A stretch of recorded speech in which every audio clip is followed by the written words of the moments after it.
Hi everyone, and welcome to today's video. I'm Mary Felling, physical therapist.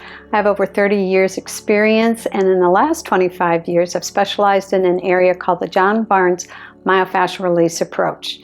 Today's video is for the inside of the thigh. Let's get started. So you want to find a chair that is pretty flat front to back, so probably not a sofa because we sink in towards the back of the sofa. You want something firmer like an office chair or maybe a dining room chair or a kitchen stool. You're going to come to the front edge of it and you're going to put one leg out to the side. This will be the side you're working on and treating or having a myofascial release treatment technique. You want to get it out as far as possible and back. Knee is straight, your spine is nice and tall. The other knee, as you can see, is bent and your hands are over here. All right, so you got all set up. You're in your chair. You've got your leg out to the side. You have the other knee bent. You're resting your body weight on your hands on the opposite thigh. So you're nice and tall. You want to lean over towards the side where you're stretching. This is the adductor that's getting elongated that we're doing the myofascial release for. And you also want to tilt your pelvis forward a little bit, almost like you're sticking your rear end out, pulling your belly button forward and sticking your rear end out to increase the curve of your low back. You'll feel that increase the stretch along here very high up. Some of you may feel it lower on the adductor. It's a very long muscle, comes down from here all the way up and attaches in your groin. So I'll give you all a moment while you go get your chairs. Get yourself set up, pause this video, and come on back when you're ready. So we've started the clock. And remember, you're kind of leaning over, and as you do that, you'll feel an increase in the stretch. So you just go to the point where you feel a nice elongation. You've taken all the slack out. You've got your hip arched forward, your butt sticking out. And when you've come to the end of the slack, that's where you stop and hold. What we're doing is we're putting mechanical energy of elongation into the myofascial complex here of the adductor. We're going to do that for a minimum of 5 minutes. And the reason is, what we have found is that it takes 5 minutes to elicit that piezoelectric effect, that bioelectric flow that moves through the fascia.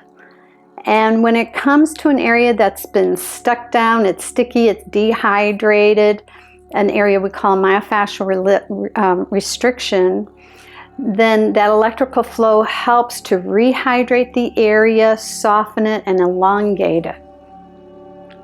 And when that happens, you can feel softening, you might feel less pain. You might feel you can get a little bit longer. And while you're doing this, you're just thinking to elongate that heel just a little bit down through the floor. So you're elongating, leaning forward, and it's an active elongation. That's the piece that makes it a myofascial release and not a stretch. So we're going to be here 5 minutes. This is a really important place to stretch as we become older adults. And the reason is because this often shortens in our bodies, it becomes tighter over time, over the years, because as we age, we don't tend to get down in those crouched positions anymore. This is a really important place to get lengthened again, because this tends to shorten on its own just by aging. So we older adults, we need to make sure we have some flexibility and elasticity here.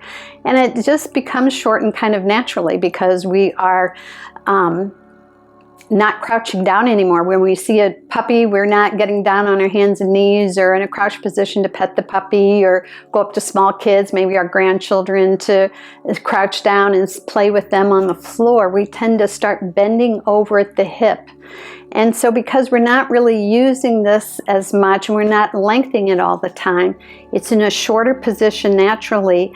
And what happens in our body is when we stop taking a structure, in this case a muscle, the myofascial complex, to its normal length, if we keep it in a shortened position because we're always sitting or we're standing and not crouching down and elongating, it adapts to that shortened position. And now, even if we wanted to, we can't get it elongated. So it's really important to get this elongated because as we age and we're out walking and you have a loss of balance, you have to be able to get your foot out to the side to catch yourself from a loss of balance. And the only reason you can get your foot out nice and far is if you're nice and stretchy and flexible on the inside of your thighs. So that's what we're doing here today, making you safe. And it's great, of course, if you play any kind of sport where you need to run, change direction suddenly. You want to be able to get that foot out, switch, pivot, and move into another direction. So we're in our last minute here.